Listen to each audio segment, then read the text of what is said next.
পরে একটা video start করলাম। যা যা যা যা কি শুয়ে পড় যেরকম শুয়েছিলি সেরকম আবার শুয়ে পড়। তো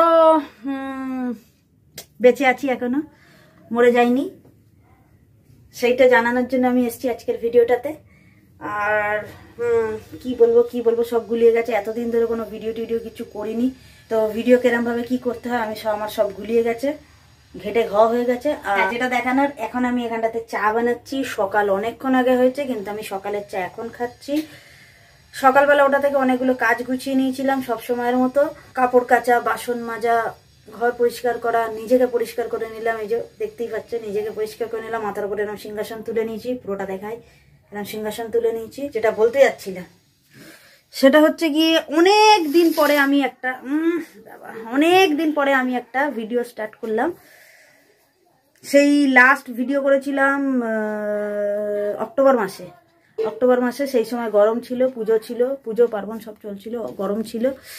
আর এখন হয়ে গেছে শীতকাল পড়ে গেছে, এখন শীত পড়ে গেছে। ওখানে দেখতে পাচ্ছ শীতের একটা জ্যাকেট ঝুলছে, কম্বল আমার ডিপার্টমেন্টেও কম্বল, এর ডিপার্টমেন্টেও কম্বল, সব কম্বল সব বেরিয়ে গেছে।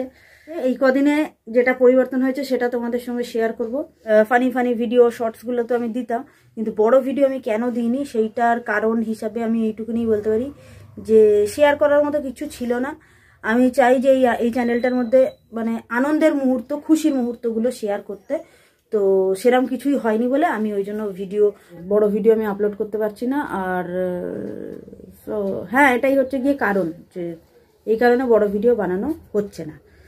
আর হ্যাঁ, আর দুদিন আগে আমি একটা ভিডিও আপলোড করেছি, সেটা হচ্ছে গিয়ে অনেক দিন আগের করে রাখা ওই ভিডিওটা। বলি একদম লজ্জা শরম ভুলে ওই ভিডিওটাকে আমি আপলোড করে দিই এখন এই শীতের টাইমে। সেই ভিডিওটাতে দেখা যাচ্ছে আমার বাবা স্যান্ডো গেঞ্জি পরে বাইকে বসছে, ঘরে আছে। তো তখন গরম ছিল, এখন শীত পড়ে গেছে।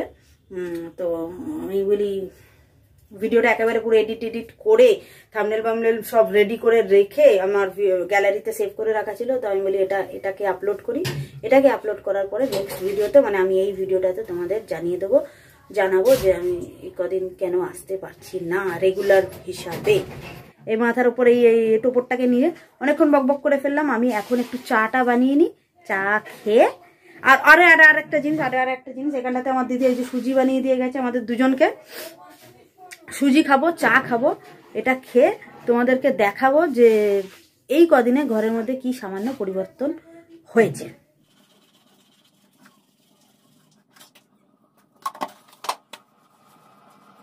স্নান করে উঠেছি, শীত পড়ে গেছে। আর আমি এখন কি একটু ক্রিম মাখি, এই মরুভূমিতে একটুখানি জলের ছেটা দিই। পরিবর্তনের মধ্যে নাম্বার 1 ঘরে নতুন কি পরিবর্তন এসছে দেখো। সব থেকে প্রথম হচ্ছে এই যে মুখের এটা ক্রিমটা এসছে, তারপরে এইটা এসছে বডি লোশন এইটা, আর আরও একটা এক্সট্রা হিসেবে এইটাও নিয়ে রেখেছি। এইটা একটা নতুন জিনিস এসছে ঘরেতে। আরও একটা পরিবর্তনের জিনিস দেখাচ্ছি তোমাদের, দাঁড়াও। পরিবর্তন হয়েছে এই দেখো, এখানটাতে এমনি আগে এই পাথরগুলো ছিল, মানে বালি থেকে পাওয়া পাথরগুলো। আমার পাশে একটা থাকে দিদি, সে আমাকে এই কালারিং স্টোনগুলো দিয়েছে। এটা আমি দিয়ে দিয়েছি মানি প্ল্যান্টে। ওখানে দুখানা পরিবর্তন দেখতে পেলে এতদিনের মধ্যে। রেগুলার বেসিসে এখন মন্দিরে যাই, খুব ধার্মিক হয়ে গিয়েছি আমি ইদানিং করে। কারণ মানে আমি এত অলক্ষণে মুখ পোড়া, তো আমি ভাবলাম যে কেন আমার এরকম দুর্দশা, কেন আমি সেই জন্য একদম ঈশ্বরের সান্নিধ্যে চলে গিয়েছি। তো সেখানে গিয়ে আমাকে এই জিনিস দেওয়া হয়েছে যে তোমার কাজে যা বাধা আসছে, বাধা বিপত্তি আসছে, এই কাটিয়ে দেবে। তো আমি পরম ভক্তি সহকারে এটা নিয়ে নিয়েছি। তো এটাও একটা পরিবর্তন এই কদিনের মধ্যে। আর একটা জিনিস পরিবর্তন হয়েছে এইটা, যে এখন মেঝেতে ডাইরেক্ট বসা যাচ্ছে না, এই আসন বিছিয়ে নিতে হচ্ছে, তারপরে গিয়ে ল্যান্ড করা যাচ্ছে, তা নাহলে ল্যান্ড করা যাবে না। বাদাম কাজুতে ভরা, তো ফেলে দিচ্ছিস কেন তুই? ফেলছি না, কিছু ফেলিনি, সাইড করলাম। আমার শরীরে একদম এনার্জি নেই। ভাবি যে খুব এনার্জেটিক ভাবে একটা ভিডিও করব, কিন্তু আমার মানে প্রোভাইড করে না। হ্যাঁ, যেটা আমি যেই কারণে এখন এই বিছানাটার উপর উঠছি, সেটা হচ্ছে গিয়ে তোমাদেরকে আরো একটা পরিবর্তন হয়েছে আমাদের ঘরেতে, সেইটা দেখাবো বলে। সেটা মহামারী কোনো পরিবর্তন হয়নি। দেখো আমরা এই দুটো প্রাণী আছি, না ও কারুককে আনতে পারছে না আমি কারুককে আনতে পারছি। এখন আমি চলে এসেছি জানলাটার কাছে, আলতো করে একটু জানলার পাল্লা বন্ধ করেছি। ঠিক আছে, এই খুলে দিলাম পাল্লাটা। ঠিক হয়ে এটা এদিকে খুলে যাওয়া, এই দিকটাতে একটু চেপে যা, হয়ে গেল। আমাদের জানলায় কোনোদিনও পাল্লা ছিল না, না সরি কোনোদিনও বলাটা ভুল হবে, গত 10 বছর ধরে ছিল না জানলায় পাল্লা। এই পাল্লাটা সম্পূর্ণ আমার হাতে বানানো। এই জানলার যে পাল্লাগুলো মানে পাল্লার যে কাঠটা, সেটা আমি একটু ডিটেলে পরে দেখাচ্ছি। সেটা হচ্ছে গিয়ে ওই আমাদের পাড়ায় রাজমিস্ত্রিদের কাজ হচ্ছে, একটা ফ্ল্যাট তৈরি হচ্ছে, সেখানটাতে ওই যে তক্তা দিয়ে দিয়ে ওই ঢালাইগুলো দেয় না, ঢালাইয়ের যে তক্তাগুলো হয় না, ওই তক্তাগুলো আমি কাটিং করে এই জানলার পাল্লাটা বানিয়েছি, দুখানা পাল্লা বানিয়েছি। তা নাহলে প্রচণ্ড ঠান্ডা হাওয়া আসে, আর ঠান্ডা হাওয়ার থেকে বড় কথা একটা সিকিউরিটি, তাও এখনো পর্যন্ত এই ছিটকিনিটা লাগানো হয়নি। বাবা গড ব্লেস ইউ। এখনো পর্যন্ত ছিটকিনিটা লাগানো হয়নি, ছিটকিনিটা লাগাবো, তার হোল টোল সবই করা আছে। আমি ভিডিও করে রাখতে পারিনি, আমি যখন এটাকে বানাচ্ছিলাম, কাটছিলাম, গত 2-3 সপ্তাহ ধরে আমার সময় লেগেছে এটা বানাতে। তো আমি ওটার প্রমাণস্বরূপ কোনো ভিডিও করতে পারিনি, কিন্তু প্রমাণ আমার কাছে একখানাই রয়েছে, যেটা আমি তোমাদের সামনে তুলে ধরবো। আর এটা তোমরা কে কে মানবে না মানবে সেটা তোমাদের ওপর। কোথায় গেলি রাজু বাবা? ওই আমার একমাত্র প্রমাণ। বাবা এই জানলাটা কে বানিয়েছে? বা বিনি, পুরো সম্পূর্ণটা ডিটেইলিং এ বল। বিনি বানিয়েছে, ঠোকা ঠুকি, তারপর নানা রকম জিনিস, মানে জানলা লাগাতে যেগুলো লাগে প্রতিটা জিনিস, কাঠ কাটা, কাঠগুলোকে সুন্দর করে পলিশ করা, সেটাকে রোদে দেওয়া, সময় করে তোলা, প্রতিটা জিনিসও করেছো। পলিশ করা বলতে পলিশ করিনি, ব্যাপারটা হচ্ছে গিয়ে পোড়া মোবিল, ওই কাঠ ধোয়ার পরে, ওটা সিমেন্ট বালি লাগানো ছিল তো, পুরো ভালো করে মেজে ধোয়ার পরে ওটার মধ্যে পোড়া মোবিল লাগিয়ে দিয়েছি, সেই জন্য ওইরকম একটু কালচে কালার এসছে। তোমাদেরকে আবার একটুখানি আমি জানলার পাল্লাটা দেখিয়ে দিচ্ছি।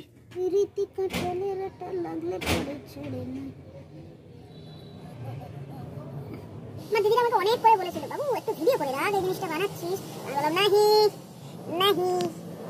এই দেখেন, কিন্তু বিশাল ভারী জানলাটা, বিশাল ভারী, এগুলো ফাটা আছে। ঠিক আছে, ইটস ওকে, চলে যাবে। আমি একটা বাগান বানিয়েছি জানলার ওই পারে, সেটা আমি আজকের শেয়ার করতে পারবো না যতটা সম্ভব, কারণ আমাকে বেরিয়ে যেতে হবে। আমি একটা কাজ পেয়েছি, ফাইনালি শেখর কাজ করে গেছে, আর আমি একটা চাকরি পেয়ে গেছি। আমার বেরোতে বেরোতে এখন লেট হয়ে যাচ্ছে, অনেকটা ফাস্ট রয়েছে, ধরে নাও 12টা 5ই হয়েছে এখন সবে। তো আমাকে 12:30টার মধ্যে ওখানটাতে পৌঁছাতে হবে, ওখানটাতে নাহলে আমার দেরি হয়ে যাবে। কাজের জায়গায় লেট হওয়া একদম উচিত নয়, আর এই কাজের জায়গাতে একদম লেট হওয়া উচিত নয়। মালিক মারাত্মক মুখ করে, মালিক এখানে মুখ করে না, মালিক রীতিমতো মানে মারে, জুতো ঝাঁটা লাথি মেরে দেয়। আমি মিথ্যে কথা বলছি না, সত্যিকারের। চলো তোমরা আমার সঙ্গে তো যাবে, আমি তো এখন কাজে বেরিয়ে যাচ্ছি, ডিউটিতে বেরিয়ে যাচ্ছি। এই কদিনই হয়েছে এই কাজটা আমার লেগেছে, তো চলো আমিও রেডি হই, তোমরা আমার সঙ্গে চলো। আর বাগানটা শেয়ার করা বাকি থাকলো, সেটা আমি এই ভিডিওতে পারলে শেয়ার করব, বা নেক্সট ভিডিওতে পারলে শেয়ার করব, মানে কন্টেন্টটাকে একটু চেপে রাখছি। তো বাস এই যে আমি রেডি হয়ে গিয়েছি, আর আমি বেরিয়ে পড়ছি, যেহেতু চুলটা ভিজে, ওই জন্য আমি আমার কেশটাকে খুলে বেরোচ্ছি। ভেতরে গেঞ্জিটা রয়েছে, ওর ওপর থেকে একটা টপ পরে নিয়েছি। আর আমার তো এখন চোখে এরম বাটকারা লেগে গেছে, এটা লাগিয়ে নিয়ে আর আমি ব্যাগটা নিয়ে আমি জ্বললাম। তো যেমনটা তোমরা দেখতে পাচ্ছ যে আমি কাজের জায়গায় চলে এসেছি, আর কাজটা আমার লেগেছে জাস্ট খুব বেশি হবে 4-5 দিন হয়েছে। আর আমি সবথেকে প্রথম তোমাদেরকে আমার মালিকের সঙ্গে ইন্ট্রোডিউস করাই। তো ইনি হলেন মালিক, আর এখানে আমার জবটা হচ্ছে গিয়ে, এটা পাউডারের জায়গা, এটা তো পাউডারের জায়গা দেখতে পাচ্ছ, কিন্তু এর মধ্যে রয়েছে কিন্তু তেল, সব ভেজাল। এই কদিন আমার ডিউটিটা পড়েছে এইখানে। তেল মাখানো। কি বাবা? তেল মাখানো, তেল মাখানো, তেল মাখানো, তেল মাখানো। এই রোদে এসে বসে আছি, টানা রোদেতে শ্যাম্পু করে। আর ভেতরের এই জামাটা আমি এখন, এই উপরে এই জামাটা খুলে দেবো, এইটা পরে থাকবো। একটু তেল মাখিয়ে দিই 4 হাত দিকে, মজবুত হবে বাচ্চা। আমি সকালে করে কেন আসি বলে দে মালিক। যাতে আমার পরীক্ষা চলছে, তাহলে সন্ধ্যাবেলা যাতে না আসে, সন্ধ্যাবেলা পড়বো। ও সন্ধ্যাবেলা পড়াশোনা করে, ওর পরীক্ষা চলছে, ওর তোতলা আওয়াজে তোমরা কতটা কি বুঝতে পারবে জানি না, সেই জন্য আমি ওর ফ্রেশ করে বলেছিলাম যে ওর পরীক্ষা চলছে, ওর পরীক্ষা চলছে, সন্ধ্যাবেলা করে আসা যাচ্ছে না, সকালবেলা করে আসছি।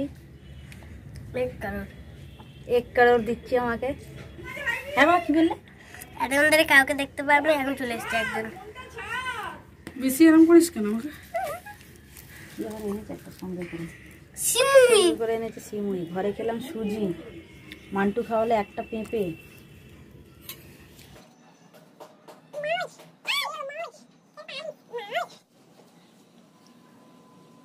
আমি পালাচ্ছি মান্টু।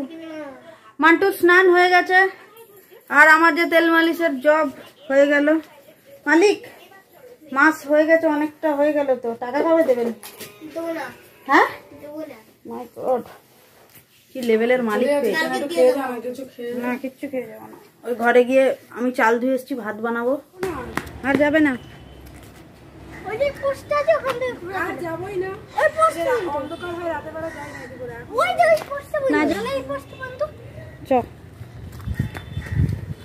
বাড়ি যাবো। তাই তো আমি চলে এলাম ঘরে, আর এখানটাতেই যে আমার ওই ভাতটা ফুটেও গেছে। আমি আস্তে আস্তে রাজাবাবুকে ফোন করে দিয়েছিলাম যে গ্যাসটা অন করে দে, এই ঢাকনাটা পুরো খুলে, তো ও যথারীতি সেটাই করেছিল। যে ভাত দেখাবো আর দুপুরের মেনু দেখাবো না হয়। তো আলু ভাজাটা আমি মাছের ঝালের মধ্যেই নিয়ে নিয়েছি। এটা হচ্ছে গিয়ে বললো তো ভেটকি মাছের ঝাল, আর এই ভাত আমার। আর এইখানটাতে কিন্তু অনেক রকমের জিনিস আছে। এটা রাজা বাবার থালা, ফুলকপি আলুর তরকারি, শিম আলুর ভর্তা অ্যান্ড মাছের ঝাল। ওর আলু ভাজা নেই। তো এই যে খাওয়া দাওয়ার পরে এ তো শুয়ে পড়েছে, আমিও জাস্ট একটু শোয়ার অপেক্ষায়। আর একটু পরে সন্ধ্যা হয়ে যাবে, এখন যেহেতু শীতটা পড়ে গেছে, তো বেলাটা ছোট হয়ে এসছে। তো যাই হোক 10 মিনিট 15 মিনিট আধা ঘন্টা যতটুকুনি রেস্ট নেওয়া যায় একটু রেস্ট নিয়ে নেবো। মানে আমার জীবনে যা ছোটোখাটো পরিবর্তন এসেছে এই কদিনে, সেটা আমি আজকের ভিডিওতে শেয়ার করলাম। আর ভিডিওতে আর শেয়ার করার মতো আর সেরকম কিছু খুঁজে পাচ্ছি না। রাতে তো সেই সেম মেনুই থাকে। তো ভিডিওটাকে অযথা আর বেশি লম্বা করছি না, ভিডিওটাকে আমি এখানে এন্ড করে দিচ্ছি। ভিডিওটা যদি করে একটু কিছু ভালো লেগে থাকে তাহলে ভিডিওটাকে একটা লাইক করো, চ্যানেলটাকে সাবস্ক্রাইব করো, আর পারো তো শেয়ার করো।